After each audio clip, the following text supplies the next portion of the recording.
Hi everyone, I hope you're doing well. In this video, I will show you how to run a langgraph based application on a local server. In the beginning of the video, I will show you what we'll have at the end. After that, I will show you how you can do it by yourself. We start with running our server. Here is our server running on localhost. And here is the graph that we have in our application, which is composed of 3 nodes and 2 edges, start and end nodes, a call model, which is a fake function, just to show you the functionality, and 2 edges linking these 3 nodes. So our graph doesn't do anything here, it's just to show you the functionality. And to test our application, let's run this command. And here we have our output. Again, this is a output coming from a fake function just to show you the functionality. And the reason we are having this message as output is that what we have here is that we are querying the agent in stream mode. We are sending this query, which is defined in this langgraph.json. And if we look to our graph, the graph has a state. It has the call module node, start and end nodes, and the edges between start, call module, and end. Now, when the graph is invoked, it's actually the call module is invoked, which is this function. This function returns this message that we see here. Change me in the key output from call module, and the rest of the message coming from the configuration, which is this class containing one attribute, which hasn't been initialized. That's why we see none here.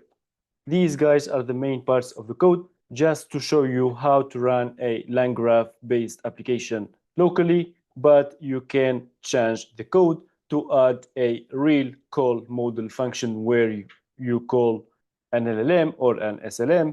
You add more attributes to the state because the state doesn't include anything either. You add other tools to the graph that you add in separate nodes and so on. And at the end, we have our graph here that we show on Langsmith. In the next video, guys, I will create more complicated graphs and I will show you more functionalities that you can have on Langsmith. Now, to have everything running locally, you just need to follow steps in this tutorial that I will put the link in the video description. First of all, you need to have a Langsmith API key so that you can log the graph here on the platform. To do so, you need to create an account on Langsmith and ask for your API key, and you add it here in a .env file. After that, you need to install langgraph CLI package. You need to clone this repo, which is the code that I passed with you here. As it's mentioned here, it's only a starting point, but you can extend it with your own logic. After that, you need to run this command. So here with langgraph new, we are initializing a new langgraph application. We specify the directory where the new project will be created. So here it's the directory of our repository that we cloned, and we specify the template named this way. I will not run it because I've already created the project. Once this is done, you need to install the dependencies in an edit mode. And of course, don't forget to be in your application directory. In your cloned repo, you are supposed to have a .env.example file that you copy paste in a .env file. Here is the .env.example file that I copied here, and you need to add the Langsmith API key with your API key that you can find in your Langsmith account. Once all this is done, you just need to launch the server by running this command. Let's run it here. Here the server has started. Here you have the local URL that you can open. Again, you find your langgraph based application.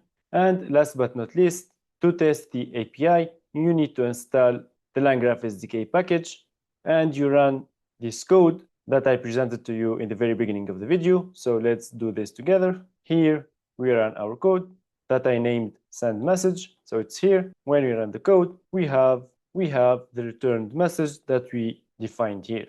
This is it, guys, for today. Thanks for watching. Again, this was a quick presentation of how to run a langgraph based application locally. Stay tuned to my channel to have more videos like this one, where we will build more complicated langgraph based applications, where we use LLMs, SLMs, real tools, and that can be visualized on Langsmith, which is a very practical tool. Thank you guys for watching the video. I hope you guys liked the video. Don't hesitate to ask me questions in the comment if you need more details about any concept about which I talked so far, and see you next time.